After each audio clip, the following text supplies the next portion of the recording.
আসসালামু আলাইকুম। আশা করি সবাই ভালো আছেন। আজকে আমরা দেখতে চলেছি একটি ফন্ট এবং একটি শেপ ব্যবহার করে কিভাবে খুব সহজে সিম্পল লোগো তৈরি করতে পারি। ভিডিওটি না টেনে পুরোটাই দেখার অনুরোধ রইল। ইলাস্ট্রেটর শিখছেন তাদের জন্য ভিডিওটি খুব উপকারী হবে। তো আশা করি পুরো ভিডিওটি দেখবেন। এই ভিডিওতে আমরা শুধু একটি ফন্ট এবং একটি শেপ ব্যবহার করেই পুরো লোগোটাই তৈরি করে ফেলব। তো চলুন কথা না বাড়িয়ে চলে যাই আমাদের আজকের টিউটোরিয়ালে। তবে যারা আমার চ্যানেলে নতুন আছেন তারা অবশ্যই আমার চ্যানেলটি সাবস্ক্রাইব করবেন এবং যারা সাবস্ক্রাইব করেছেন তাদেরকে মেনি থ্যাঙ্কস। তো চলুন শুরু করি। আজকে আমাদের এই লোগোটা তৈরি করার জন্য আমরা চলে যাব আমাদের ইলাস্ট্রেটরে এবং ইলাস্ট্রেটরে গিয়ে আমরা প্রথমেই একটি উইন্ডো নিয়ে ফেলবো। আমি বেসিকলি যেহেতু লোগো ডিজাইনের কাজ করি সেহেতু স্কোয়ার শেপের একটি ক্যানভাস নিয়েছি এবং এই ক্যানভাসটি 10x10 মানে 10 ইঞ্চি বাই 10 ইঞ্চি হারে আমি এটি নিয়েছি এবং RGBতে আমি ডিজাইন করছি, যেহেতু এটা দিয়ে আমি প্রিন্টের কোনো কাজ করব না, সো আমি RGB মোডে আমরা এই কাজটি করব। এখন আমরা যেটি করব, একটি ফন্ট নিব। ফন্টটি হচ্ছে যেমন বি নিলাম এবং স্কেপ চাপ দিয়েই আমি এটাকে সিলেক্ট করলাম। ওকে, আমি এটাকে একটু বড় করে দিই। আমার ফন্টের সাইজ এবং ফন্টের যেই স্ট্রোকটা আছে সেগুলো সব ঠিক আছে। সো আমি নেক্সা নিয়েছি এবং নেক্সার ভিতরে বুক ফরম্যাটে আমি এই লোগোটি নিয়েছি। সো এই ফন্টটিকে আমরা আউটলাইন করব। আউটলাইন করার জন্য আমরা কিবোর্ডের কন্ট্রোল শিফট এবং ও ক্লিক করব। সো আমাদের এটা আউটলাইন হয়ে গেল।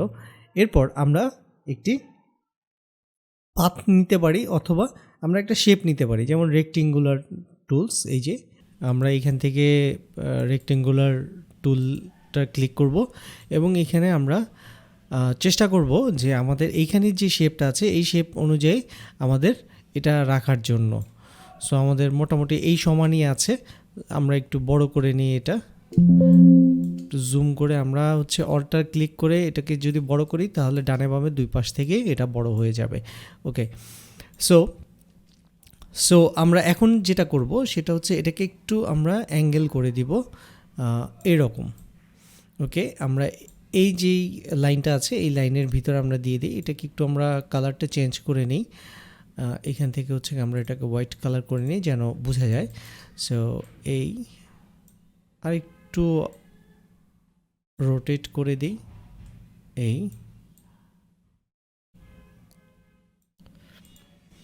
সো এটা রোটেট করলাম এবং এখানে আবার আমরা এই পর্যন্ত আর একটা দিয়ে দিই। ওকে, সো এই হলো আমাদের মোটামুটি একটা শেপ তৈরি হয়ে গেল।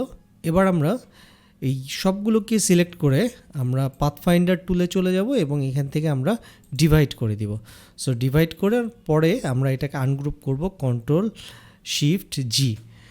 ওকে, আনগ্রুপ করলাম, এগুলো ফেলে দিচ্ছি। আমরা শুধু ব্ল্যাকটা রাখি। সো ব্ল্যাকটা সিলেক্ট করার জন্য আমরা শর্টকাট সিলেক্ট করতে পারি ম্যাজিক ওয়ান টুল। আপনি যদি কিবোর্ডে শর্টকাটে ক্লিক করতে চান তাহলে ওয়াই ক্লিক করতে পারেন। সো এটাকে ক্লিক করলাম এবং এইভাবে ধরে আমরা একটা ক্লিক করে সবগুলোকে সিলেক্ট করে ফেললাম। ওকে, এখন আমরা জাস্ট এটাকে এক্স ক্লিক করলাম, কিবোর্ডের কন্ট্রোল এক্স, এবং এগুলোকে আমরা ফেলে দিই যেহেতু আমাদের প্রয়োজন নেই। সো আমরা এটাকে ফিট টু স্ক্রিন করে তারপর আমরা পেস্ট করলাম। ওকে, আমাদের মোটামুটি শেপগুলো আমরা পেয়ে গেছি। এখন আমরা এখান থেকে জাস্ট কালার করে নিতে পারি। সাপোজ এইটা আমাদের বি শেপ এবং বি শেপের ভিতরে আমরা আর্টটাকে নিয়ে নিচ্ছি। সো আলটিমেটলি আমাদের এখানে এইটা গিয়ে বি শেপ এবং এটা গিয়ে আর শেপ। তো আমরা যদি এটাকে আরেকটু করে দিই তো এরকম আসে। সো আমাদের প্রয়োজনে আমরা এইভাবেই রাখতে পারি। তো মোটামুটি আমাদের এইখান থেকে কিন্তু একটা লোগো তৈরি করে ফেলছি। এটাকে আমরা আইকন হিসেবেও আমরা ব্যবহার করতে পারি, কোনো সমস্যা নেই। আর যদি চাই তাহলে এখানে আমরা টেক্সট লিখে দিতে পারি বিগ রোড।